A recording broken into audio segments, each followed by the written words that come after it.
บายดีมื้อนี้มนุษย์ทั้งหลายไม่ลงมาอยู่สวรรค์เป็นเสื้อคนสาดตามเห็นยาวนั่นเองแล้วก็ไปเบิ่งกันว่ามื้อนี้หน้าตาของข่อยอันหล่อเหลาเนี่ยสิเปลี่ยนไปสำใดหลังจากเปลี่ยนทรงผมเนาะก็ติดตามเบิ่งกันมื้อนี้แหละแต่ตอนนี้ขี่รถเลาะเมือง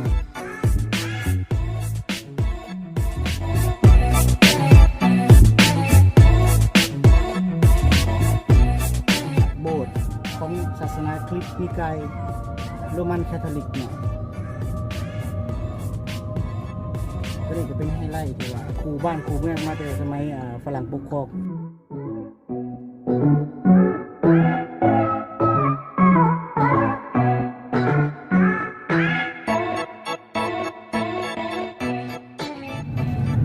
ตอนนี้ใกล้มาห้างที่ว่าเป็นห้างที่ไปตัด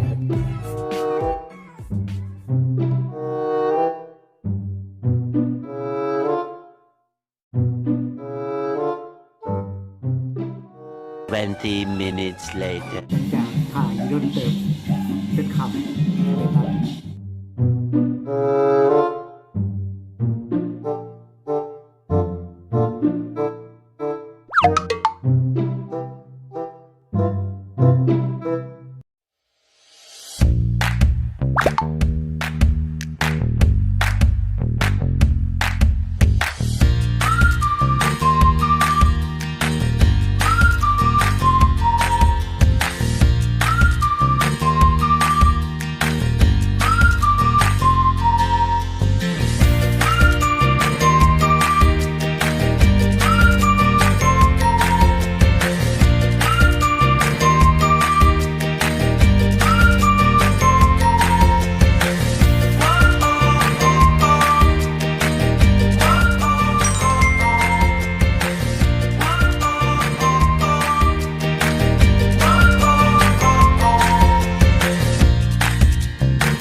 เลยเป็นการกับแจ้งเนี่ยกระตัดผมแล้วรู้สึกว่าเบาๆหัวขึ้นไปหนึ่ง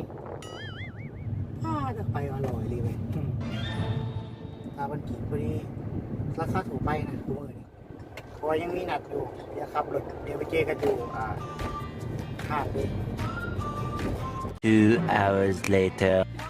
กำลังสิไปกินมันก็มีแขกรับเชิญน้องสาวคนงามแป้งสบายดีแป้งน้องสาวตั้งแต่ก่อนโตหากันอยู่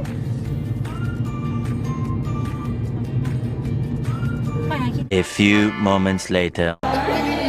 หากันมาหอดห้านกัน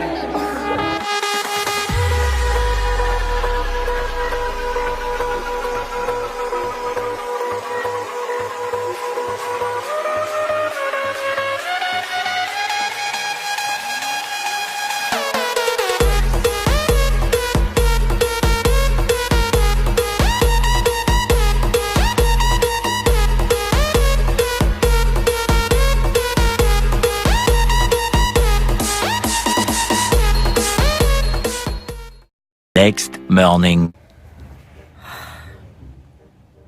โอ้ย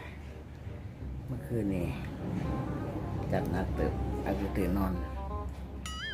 10 โมงยัง